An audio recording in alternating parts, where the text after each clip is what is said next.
Bienvenue dans le Manal Show, vous écoutez l'épisode 83 avec Alex Oju Kimpeng.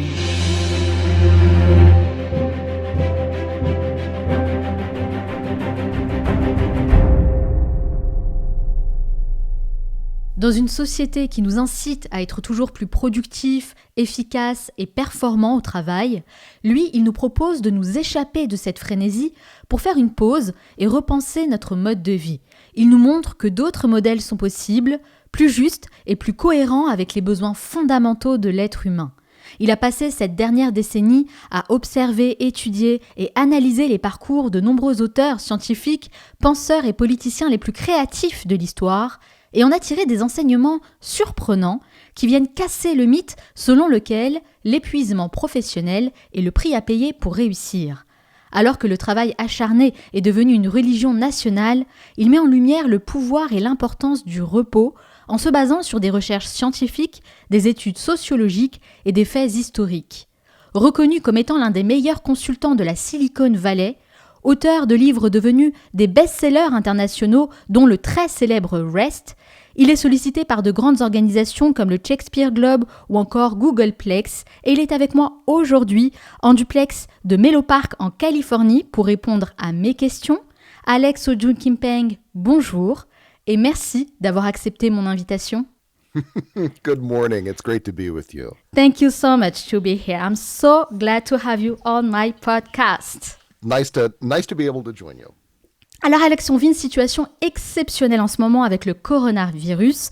Et donc, avant toute chose, évidemment, ce que j'aimerais faire, avant de commencer cet entretien et parler de tout ce que vous faites, j'aimerais d'abord vous demander comment ça va et comment vous vivez ce confinement. It is kind of strange Oui, comme vous dites, c'est un peu étrange. Je suis écrivain, donc je passe de toute façon énormément de temps devant mon écran. Donc finalement, pour moi, ce n'est pas si étrange que ça.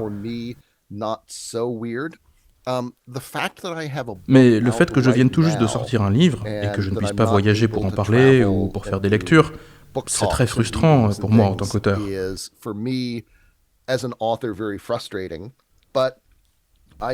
je comprends bien que tout le monde doit se confiner du mieux possible. Et puis j'ai ma famille, mes animaux de compagnie. Tout le monde va bien et c'est tout ce qui compte. And my family is here. My pets are fine. Everyone's healthy. So that's really what matters. Yes, I can easily understand and I wish you can come in Paris to promote your book.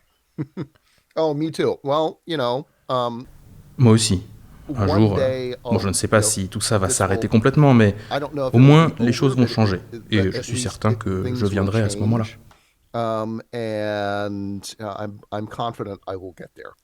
Ok. Alors je commence toutes mes interviews avec la même question, sans doute la plus importante pour moi.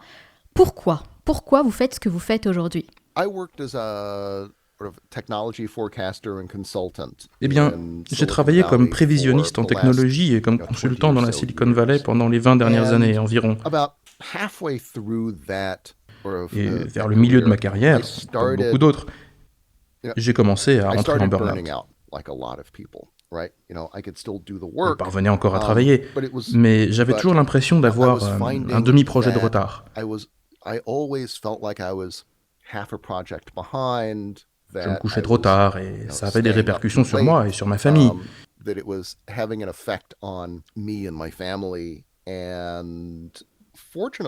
Et heureusement, j'ai eu l'opportunité de faire une pause et de passer un peu de temps dans les laboratoires de Microsoft Research à l'université de Cambridge. Ça a été une expérience merveilleuse qui a changé ma vie. Parce que je faisais des recherches qui ont mené à l'un de mes livres, The Distraction Addiction, qui traite de notre rapport à la technologie, de pourquoi aujourd'hui les appareils mobiles et les réseaux sociaux sont si attirants, et de ce qu'on peut faire pour réinventer les rapports que nous entretenons avec ces technologies pour devenir plus conscients et plus concentrés, plutôt que de rester continuellement dans le divertissement.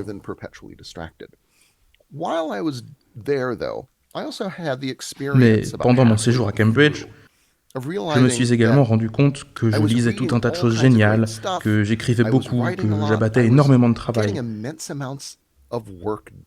et que pourtant je n'avais pas cette impression de retard, de surcharge et de stress perpétuel qui font partie du quotidien dans la Silicon Valley.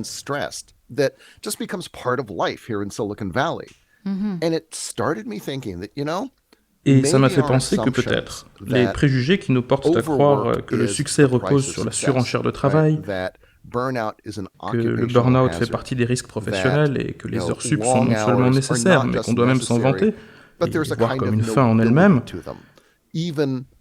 que peut-être tout ceci était faux. Peut-être que c'est prendre le problème à l'envers. Pour pouvoir faire notre travail, il faut le faire d'une manière qui soit viable pour nous,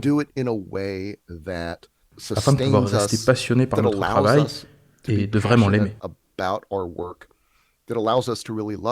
Justement, vous avez travaillé dans les nouvelles technologies, puis en tant que consultant dans la Silicon Valley pendant plus de 20 ans, vous l'avez dit.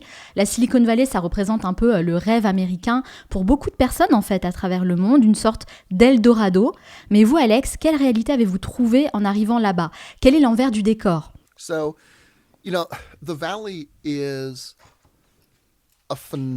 Vous savez, la Silicon Valley est un endroit phénoménal. On y trouve une volonté de réfléchir et d'explorer des idées qui seraient inconcevables ailleurs. Il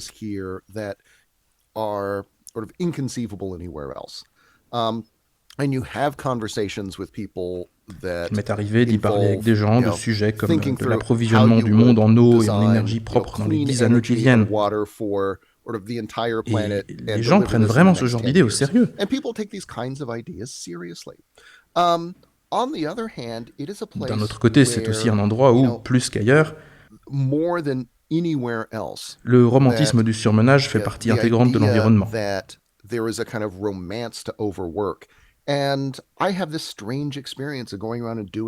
C'est toujours étrange. Quand je donne une conférence ici, dans la Silicon Valley, mon public est virtuellement capable de réfléchir et de remettre en question n'importe quel sujet. Sauf la durée de sa journée de travail et les aspects négatifs du surmenage.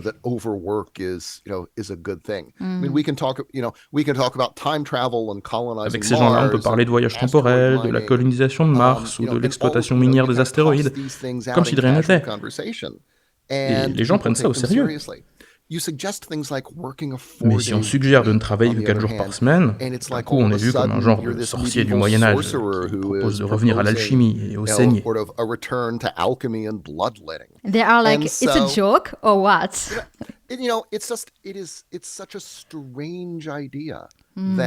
Vous savez, c'est une idée tellement étrange pour eux, ça les prend par surprise. C'était pareil pour moi quand j'ai commencé à y réfléchir. Vous savez, sur ce sujet-là, il ne suffit pas de regarder les données, les exemples historiques ou les résultats de la recherche. Il faut aussi oser imaginer la manière dont notre vie pourrait changer. Et aussi penser à comment notre vie aurait pu déjà changer plus tôt si on avait vécu de cette manière.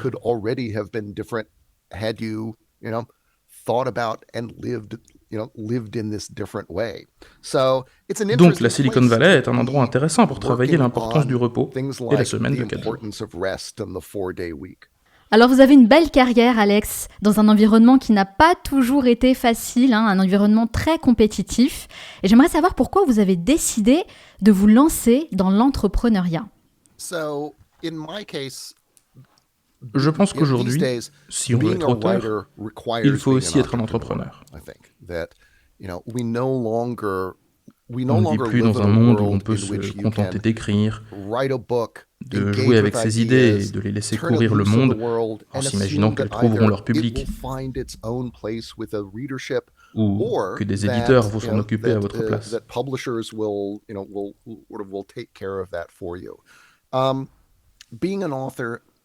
Aujourd'hui, pour être un auteur, il faut être un personnage public, accompagner son livre sur différents circuits.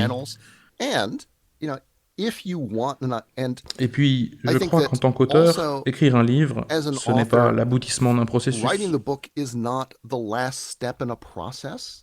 C'est le premier pas. Yeah. Les pas suivants, c'est la promotion du livre. All marketing, communication, RP. C'est le marketing, Yeah. les conférences, les ateliers. Et donc, je pense qu'on tombe tout naturellement dans le rôle de celui qui doit promouvoir, marketer à la fois le livre, ses idées et soi-même, d'une certaine façon.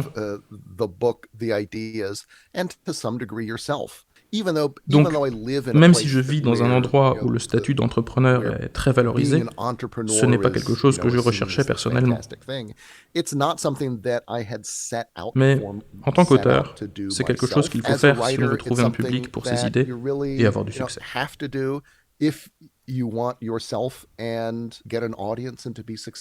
Alors depuis plusieurs années maintenant, on entend beaucoup parler de développement personnel.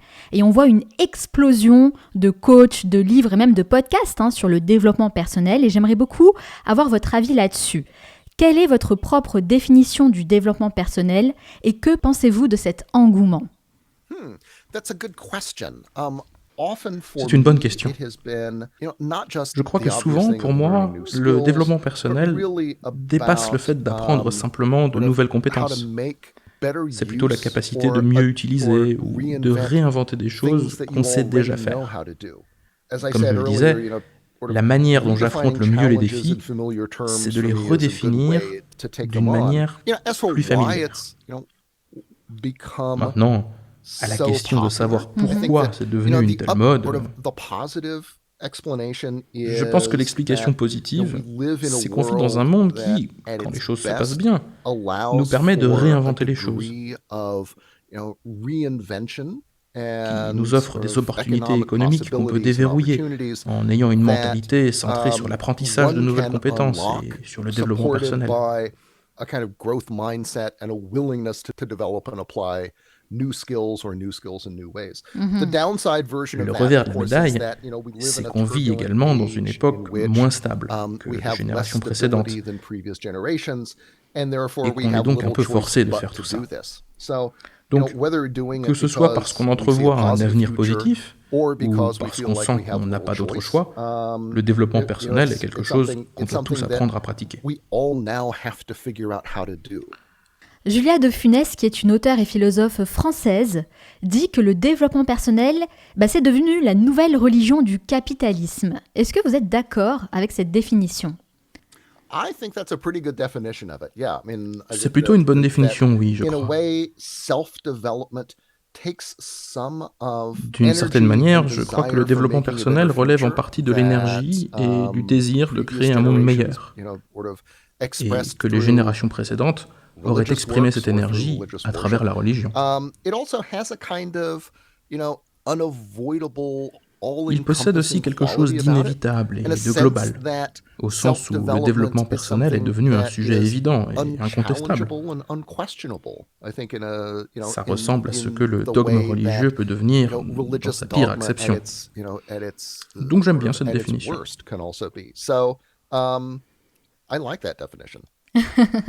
But you know what, Alex? I have to say something, because this concept of self-development, one more time, it comes from Silicon Valley.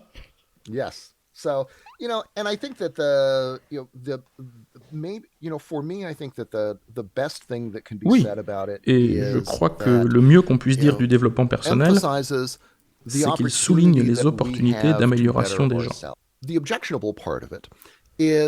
Son aspect le plus contestable, c'est que le développement personnel tend à suggérer que notre succès dépend entièrement de ces facteurs psychologiques internes et de notre capacité à prédire le marché et les compétences qui y seront nécessaires. Et donc que si, dans le contexte de crise actuelle, on fait partie des millions de gens qui se retrouvent au bord du désastre économique, alors c'est de notre faute. Ce n'est pas la faute du coronavirus ou de la crise, c'est la nôtre.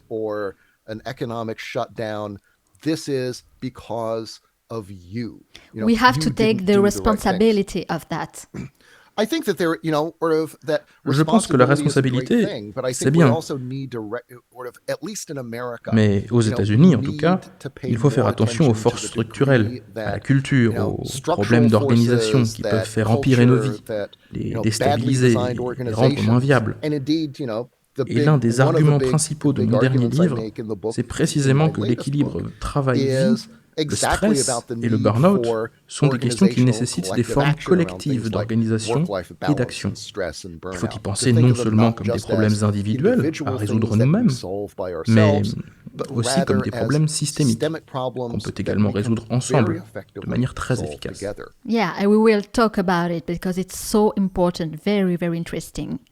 Alors, Alex, j'ai une très bonne amie à moi qui vit à Huntington Beach, en Californie, et on parle souvent des différences de mentalité entre les Américains et les Français, et spécialement dans le milieu du travail. Et en fait, on se rend compte que on ressent tous cette même pression à devenir plus productif, plus efficace, plus successful.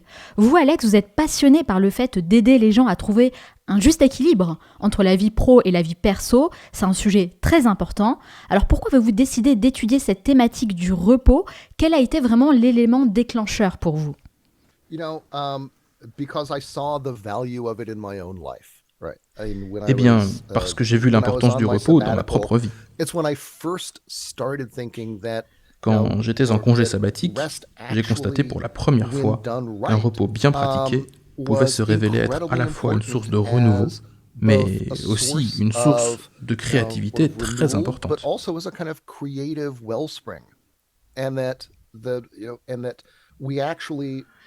En fait, il nous permet d'effectuer le travail que l'on souhaite et même d'en faire plus si on apprend à mieux équilibrer le travail et le repos.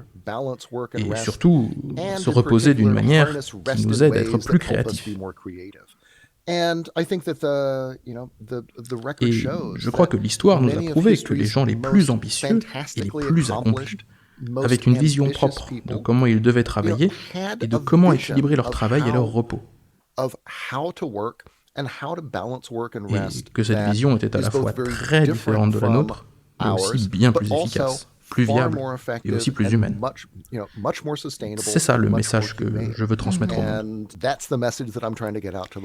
C'est important d'apprendre à mieux gérer notre temps, qui est notre bien le plus précieux, mais c'est pas quelque chose qu'on apprend à faire en fait à l'école par exemple. Alors que comment vous, Alex, vous avez appris à le faire ? Comment avez-vous appris à reprendre la main sur votre temps ? So, like everybody who moves their companies to 4-day weeks or who, comme tous ceux qui font passer leur entreprise à la semaine de 4 jours ou qui entreprennent des hobbies exigeants alors qu'ils ont de grandes ambitions ou des carrières prenantes, j'ai appris à gérer mon temps dans la douleur. À l'université, je faisais partie de ces étudiants qui commençaient leurs devoirs vers 23h. Et encore, ça c'était les bons soirs. Et pendant longtemps, ce mode de travail un peu romantique qui consiste à rédiger des dissertations entières en l'espace d'une nuit, à réviser jusqu'au petit matin, ce genre de façon de faire fonctionnait juste assez bien pour que je n'ai pas à en changer.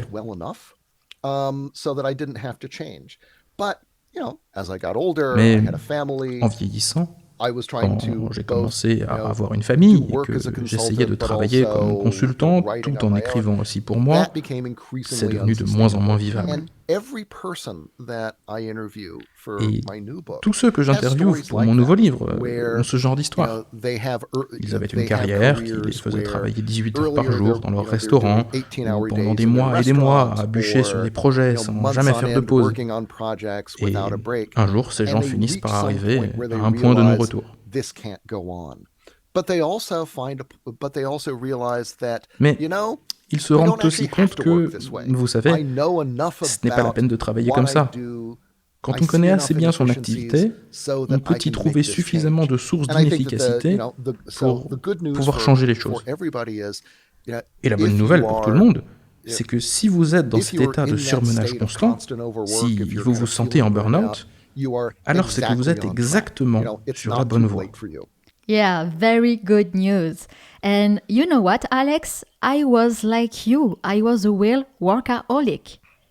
Mais on est tous comme ça. Et je pense que ça montre l'un des défis auxquels on fait face lorsque l'on réfléchit à la notion de temps. On part du principe qu'il existe une relation simple et linéaire entre la passion qu'on peut avoir pour notre travail et le temps qu'on passe à travailler. Quelle portion de la journée il doit occuper. Et l'une des grosses leçons que j'ai apprises, c'est que ce n'est pas une question de combien d'heures on fait, mais de s'appliquer très intensivement pendant des périodes beaucoup plus concentrées.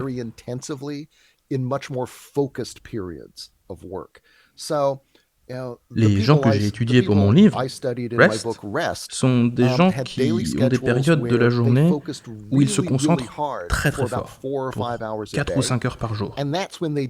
Et c'est là qu'ils fournissent le gros de leur travail. Le reste du temps, ils se promènent ou pratiquent d'autres formes d'activités plus oisives dont on n'imagine pas qu'elles puissent être productives. Parce qu'en offrant à leur esprit une opportunité de se relaxer, de partir un peu dans tous les sens, ce sont les moments où ils ont leurs meilleures idées créatives. Mais justement, Alex, c'est la question que j'allais vous poser dans votre livre, donc Rest, et si on se reposait. Vous parlez du lien qui existe entre le repos et la productivité, et vous partagez en effet des exemples de personnalités à succès très ambitieuses, qui ont réussi vraiment à faire de grandes choses. Alors que peut-on apprendre concrètement d'elles ? Quels sont les secrets des personnes qui construisent une carrière stable et épanouissante ? Je pense que la chose la plus importante, c'est qu'ils prennent le repos au sérieux et reconnaissent sa valeur à la fois en tant que source de renouvellement et en tant que source de déclic créatif. Et ça s'exprime principalement à travers leur routine quotidienne où ils alternent des périodes de travail vraiment productifs. Vous savez, on ferme la porte, on éteint le téléphone et on se concentre sur son travail le plus important pendant environ 4 ou 5 heures. Ils contrebalancent ça en alternant pendant la journée avec des périodes oisives. Et si ça fonctionne, c'est parce que quand on s'immerge vraiment profondément dans un problème, ils se mettent à habiter le subconscient, autrement que si on travaille dessus de manière plus décontractée.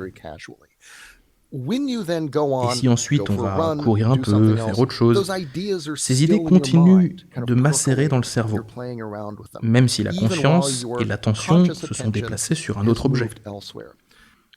Et la part créative de l'esprit adore travailler sur ces challenges. That's where the magic happens. Exactement.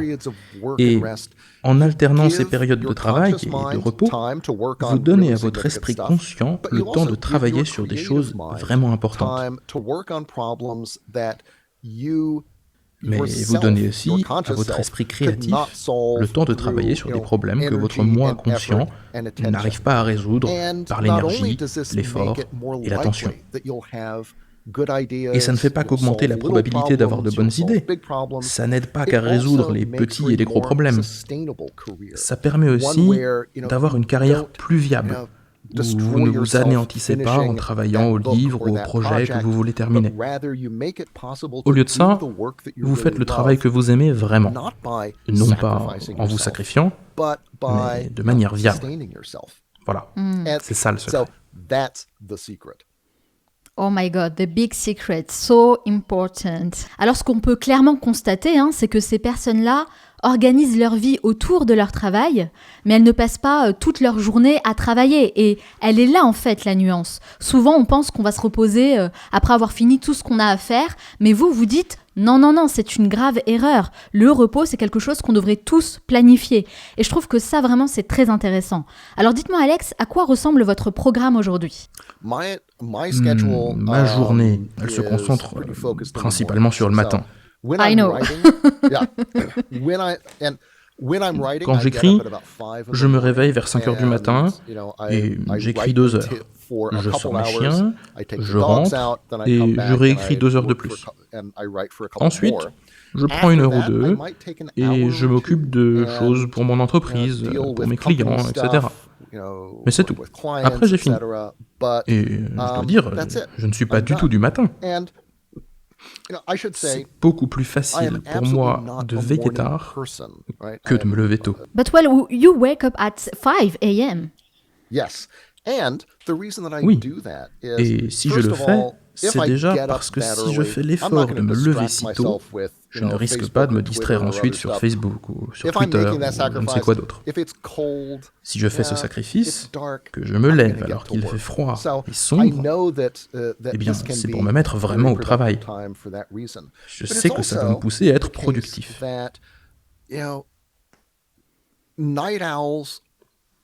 Mais il faut aussi dire que les couche-tard sont un peu plus créatifs tôt le matin et que ceux qui se couchent et se lèvent naturellement plus tôt sont un petit peu plus créatifs lorsqu'il fait nuit. Quand on prend un petit moment pour travailler contre son propre chronotype, on profite d'un léger boost de créativité. Et si on écrit un livre, alors le succès dépend de la capacité qu'on a à accumuler un maximum de ces petits boosts de créativité. Et donc, pour moi, avoir une routine du matin qui me permet de me concentrer et de laisser libre cours à mes idées s'est révélé être absolument essentiel pour mon succès d'écrivain. Alors, vous dites une chose très intéressante à propos du repos.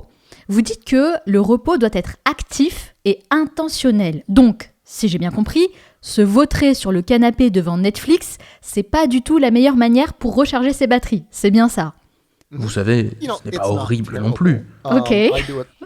Moi-même, je passe un certain temps sur Netflix. Yeah, me too, of course. Mais une des découvertes les plus surprenantes que j'ai faites en écrivant ce livre, c'est que les types de repos les plus réparateurs, ceux qui nous rechargent le mieux, ce sont ceux qui sont réellement actifs et pas passifs. La marche à pied, c'est l'exemple par excellence, mais d'autres types d'exercices, le jardinage, les hobbies comme la peinture ou le sport, se révèlent être plus réparateurs pour la majorité d'entre nous que d'autres choses complètement passives.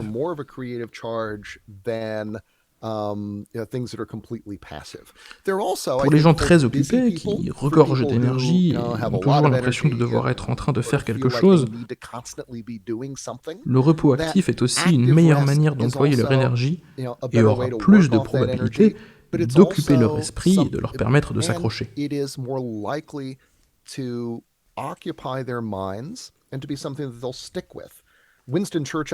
C'est Churchill qui avait cette citation géniale sur les politiciens qui s'accoutument tellement au fait d'être toujours très occupés que ça devient difficile pour eux de s'arrêter et de ne rien faire. Et donc, il vous faut un hobby qui soit à la fois prenant et différent de votre travail afin de pouvoir absorber toute cette énergie. Et pour Churchill, c'était la peinture. Et l'une des clés du succès dans la vie publique, dans la vie professionnelle, c'est d'avoir un hobby de ce type, qui vous permet de vous détacher de votre travail, de plonger votre esprit dans autre chose et de vous permettre de remettre les compteurs à zéro, en quelque sorte, d'une manière qui vous fasse plus envie que la simple idée de ne rien faire. Et justement, Cal Newport parle de deep work, et vous, Alex, vous parlez de deep play. Et je dois dire que ça me plaît beaucoup. Est-ce que vous pouvez justement nous expliquer ce concept et nous donner quelques exemples de ce que vous appelez le deep play? Le concept de deep play vient de l'anthropologue Clifford Geertz. Son idée, c'est qu'il y a certains genres de hobbies et de sports qui ont plus d'importance et plus de sens pour nous que les autres. Restons sur l'exemple de Churchill. Son deep play à lui, c'était la peinture. Et il aimait ça parce que, à ses yeux, c'était un peu comme la politique. Bon, ce n'est peut-être pas le parallèle le plus instinctif de comparer la politique à l'art, mais pour lui, littéralement, la peinture nécessitait d'avoir un projet très clair, du type de ceux qu'on a aussi dans la vie politique. C'était le fait de commencer par réunir ses ressources, puis d'adopter une stratégie pour capturer un paysage ou un objet. Donc, la peinture relevait des mêmes types de compétences que celles dont il avait besoin dans la vie politique. Mais en même temps, la peinture ne présentait pas les frustrations de la vie politique. Quand Churchill peignait, il n'avait pas le parti travailliste qui regardait par-dessus son épaule en critiquant sa manière de placer ses arbres ou le bleu de son ciel. Yeah, I see.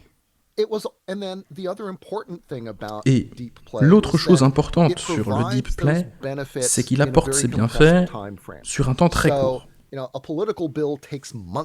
Faire passer une loi au Parlement, ça met des mois. Alors qu'une peinture, ça peut se finir en un après-midi.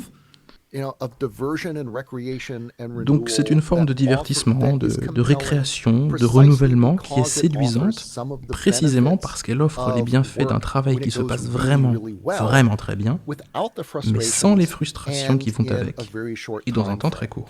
Donc ça peut être pareil si vous êtes un scientifique qui pratique l'escalade et qui voit beaucoup de similitudes entre la science et le fait de gravir une montagne. Au sens où il faut être très analytique, avoir une stratégie, un but clair en tête, mais qu'en même temps c'est très physique, et qu'à la fin de la journée, ou bien vous avez atteint le sommet, ou alors vous ne l'avez pas atteint. Le deep play nous offre la chance de faire l'expérience de ce qu'on aime le plus dans notre travail, sans ce qui nous frustre. Donc d'une certaine manière, le deep play nous rappelle ce que la vie peut être quand tout se passe au mieux, et nous donne une chance de recharger nos batteries pour que, lorsqu'on retourne au travail et qu'on fait face aux challenges du quotidien et aux frustrations et à la lenteur qu'on y rencontre tous, il nous aide à nous souvenir des sensations qu'on ressent quand tout va bien. Ça aide à tenir le coup et à augmenter les chances d'effectivement atteindre nos objectifs pour également faire l'expérience de ces bonnes choses dans notre travail. Donc le deep play, ce sont vraiment ces activités qui engagent en fait toute notre énergie, nos capacités physiques et mentales, et dans mon cas, ça pourrait être par exemple l'équitation, si j'ai bien compris. Yes, oh, absolutely. Alors, on a cette expression en français qui est « l'avenir appartient à ceux qui se lèvent tôt ». Et je sais que vous, Alex, vous vous levez hyper tôt, vous l'avez dit au début de cet entretien, à 5h du matin, je crois. D'ailleurs, quand on a commencé cette interview, il faisait encore nuit chez vous. Et là, je vois petit à petit le soleil se lever. Donc, on peut dire que vous êtes hyper matinal. Est-ce que vous pensez justement que le fait de se lever aussitôt, ça contribue à votre réussite ? Absolutely, yes. I think that oui, absolument. Mais pour moi, il ne s'agit pas de me lever tôt pour prendre une longueur d'avance sur mes concurrents. Je crois qu'on voit souvent ça comme une façon d'arriver au bureau avant les autres. Mais pour moi, c'est une occasion de travailler sans être dérangé, d'accéder à un certain état de concentration que j'ai du mal à trouver à d'autres moments de la journée. Il y a une raison pour laquelle les moines bénédictins ou les moines bouddhistes se réveillent très très tôt pour prier. Dans un monastère, les offices commencent à 4 ou 5 heures du matin. Il y a quelque chose dans la qualité mentale qu'on a si tôt le matin, une sorte de richesse et de tranquillité qui est quasiment impossible à trouver à n'importe quelle autre heure. Et pour le type de travail que je fais, il est très très important d'avoir accès à ça. Et je sais qu'il y a des CEO qui se lèvent tôt pour sauter sur leur tapis de cardio et vérifier le cours de la bourse à l'autre bout du monde. Et peut-être bien que si vous êtes dans un secteur dans lequel quelques minutes d'avance sur une décision par rapport à quelqu'un d'autre permettent de générer des millions de dollars, alors peut-être que ça fait sens. Pour moi, me lever tôt, c'est être capable de puiser dans une certaine énergie, dans un certain état d'esprit qui, pour moi, est unique et est suprêmement important pour mon travail. I'm very curious to know, quelle est votre routine matinale? What is your morning routine? Ma routine matinale, c'est 2 heures d'écriture, puis 1 heure de promenade avec les chiens, un petit déjeuner rapide, puis je retourne écrire pour environ 90 minutes, et ensuite, à ce moment-là, c'est la fin de la matinée. Alors je fais un peu d'exercice. Je vide le lave-vaisselle, des tâches domestiques qui ne nécessitent pas trop de concentration et qui me donnent une chance de réfléchir à un dernier problème.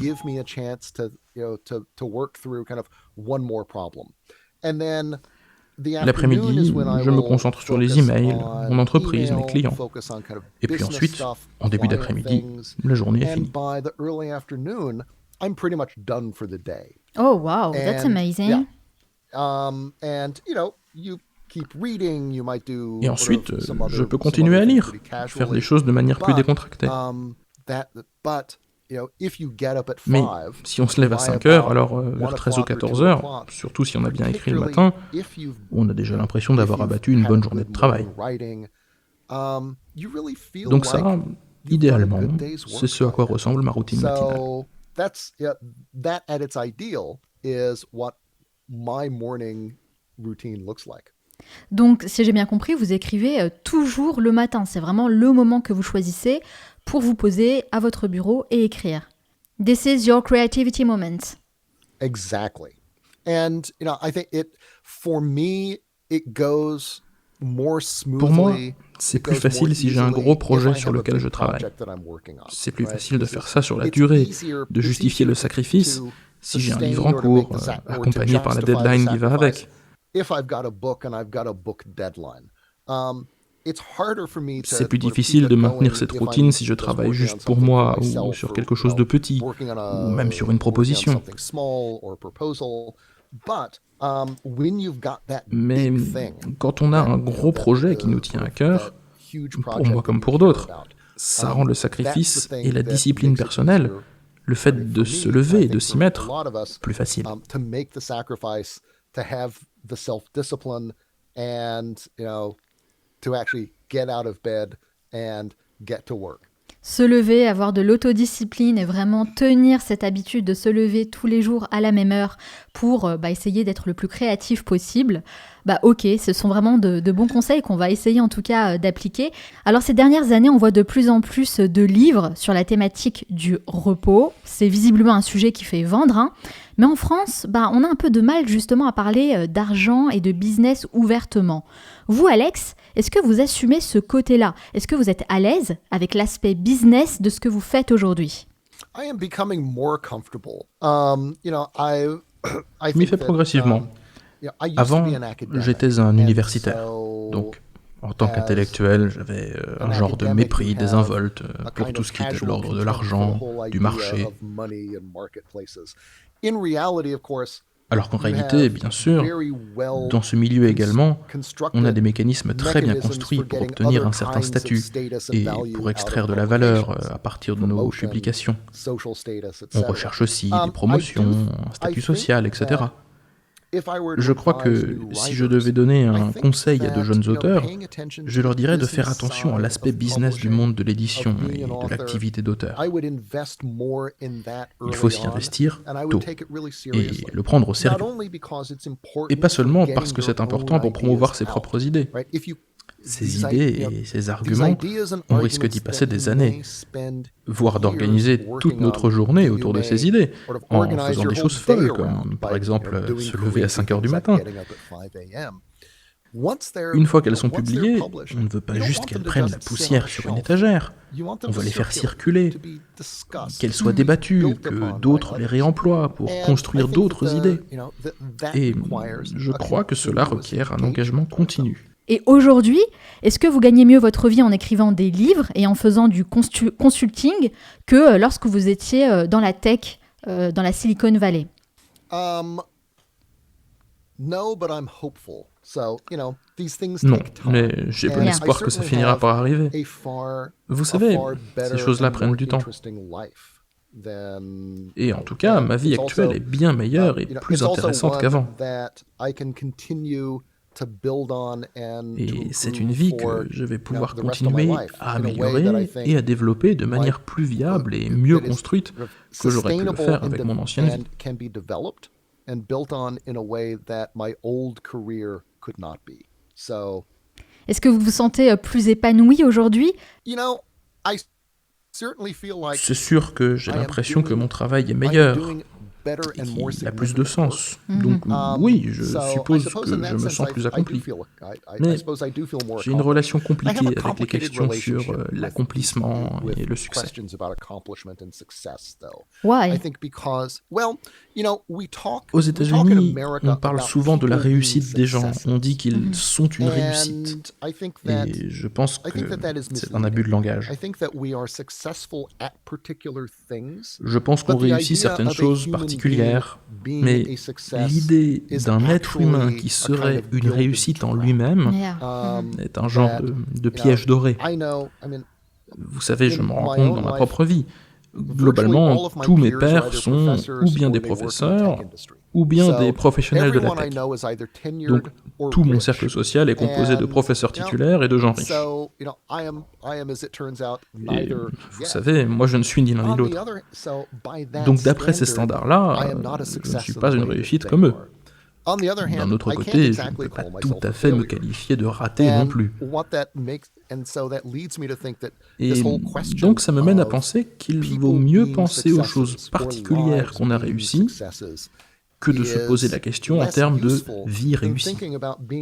On peut réussir à courir un marathon jusqu'au bout ou à finir d'écrire un livre. But successful in all area, it's like impossible. Exactly. And I think that Et je pense que le fait de croire que c'est possible vous met dans une position où vous serez perpétuellement insatisfait de votre vie. Et ça, c'est superflu et improductif. And that nourishing a lot of frustration. Exactement. Il y a des genres de frustrations qui peuvent être motivantes. Mais quand on commet l'erreur catégorique de penser qu'on doit à tout prix être une réussite, ça crée des attentes sur ce à quoi notre vie devrait ressembler qui sont déraisonnables, qui ne sont pas viables et qui nous rendent malheureux.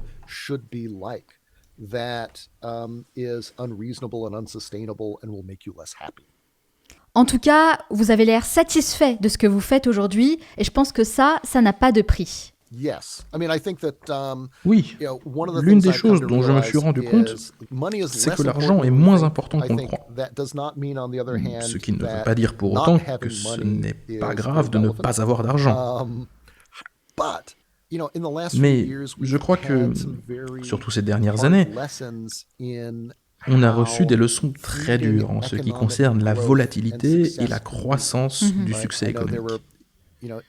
Aux USA et au Royaume-Uni, il y a des petites entreprises que certaines personnes ont passé des années, voire toute leur vie à développer, et qui sont anéanties par le confinement. Et elles ne ferment pas en raison d'une erreur quelconque que ces gens auraient pu commettre, mais à cause de cette saleté de pandémie.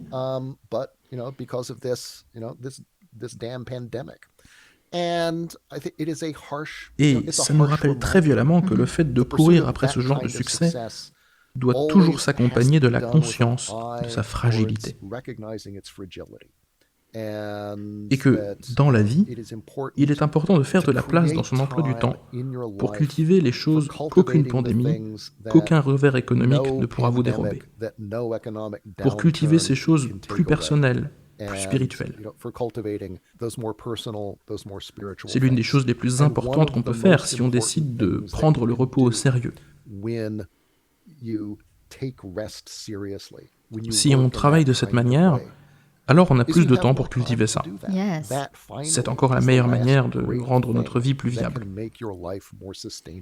Merci beaucoup Alex d'avoir répondu à toutes mes questions et d'avoir partagé vos précieux conseils. Vraiment, j'ai appris énormément durant cette conversation. Ça a été absolument passionnant, inspirant, vraiment. Merci beaucoup. Mais ce n'est pas totalement fini. À la fin de chaque interview, je pose une série de questions rafales. Le but, c'est de répondre le plus spontanément possible, sans trop réfléchir.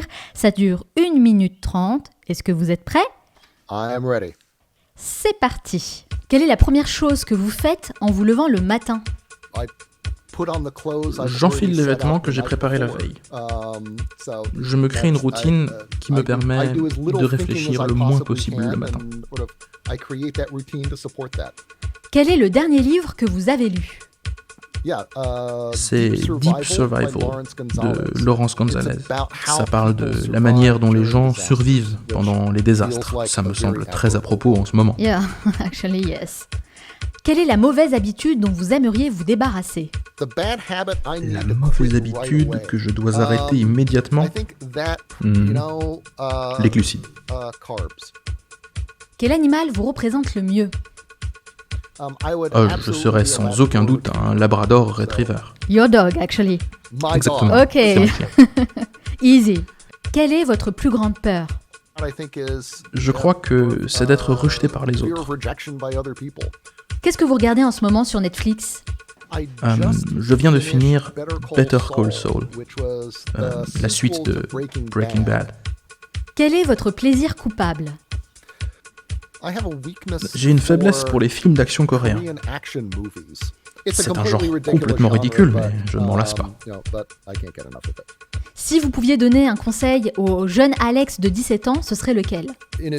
À part cours acheter des actions Apple et surtout ne les revends pas, je dirais fais plus de sport. Quelle est la compétence que vous aimeriez développer ? J'adorerais pouvoir parler plus de langues. Si vous pouviez travailler uniquement 4 heures par semaine dans votre business, qu'est-ce que vous feriez ? Je crois qu'en ce qui concerne mon activité, je me concentrerai plus sur les cours et les conférences en ligne. En partie parce que c'est toujours bien d'avoir ce flux de revenus passifs supplémentaires. Quelle est la chose à laquelle vous croyez et que les autres considèrent comme une folie ? Qu'on puisse travailler plus et mieux en travaillant moins. Selon vos proches, quelle est votre plus grande qualité ? Il dirait probablement mon sens de l'humour. Et selon vous, quel est votre plus grand défaut ? Ma pire faiblesse, c'est que la finance ne m'intéresse que très peu. Et je devrais m'améliorer dans ce domaine. Quelle est la dernière chose que vous faites avant de dormir ? En général, je lis avant de m'endormir. Merci beaucoup Alex d'avoir répondu à toutes mes questions et de vous être prêté au jeu des questions rafales. Vous en êtes très très bien sortis. Alors pour toutes les personnes qui souhaitent en savoir plus sur vous, sur ce que vous faites, où peut-on vous retrouver ? Sur Twitter et sur tous les autres réseaux du genre, je suis Askpeng, A-S-K-P-A-N-G. Et puis sur mon site, pour ma société de conseil, c'est www.strategy.rest. Le .rest est devenu un domaine de premier niveau. C'est une aubaine pour moi. Donc, sur mon site, il y a des liens vers mes conférences, il y en aura aussi un vers ce podcast. Et puis des essais, des blog posts et bien d'autres choses. Et puis aussi mon travail de consultant, des ateliers, etc. C'est là qu'il faut aller. Très bien, de toute façon je partagerai également toutes les références sur notre site, lemanalshow.com. Merci beaucoup Alex Seo-Kim-Pang, je vous souhaite beaucoup de succès dans tous vos futurs projets. Thank you very much, Manal. It's been a pleasure talking to you. I really appreciate it.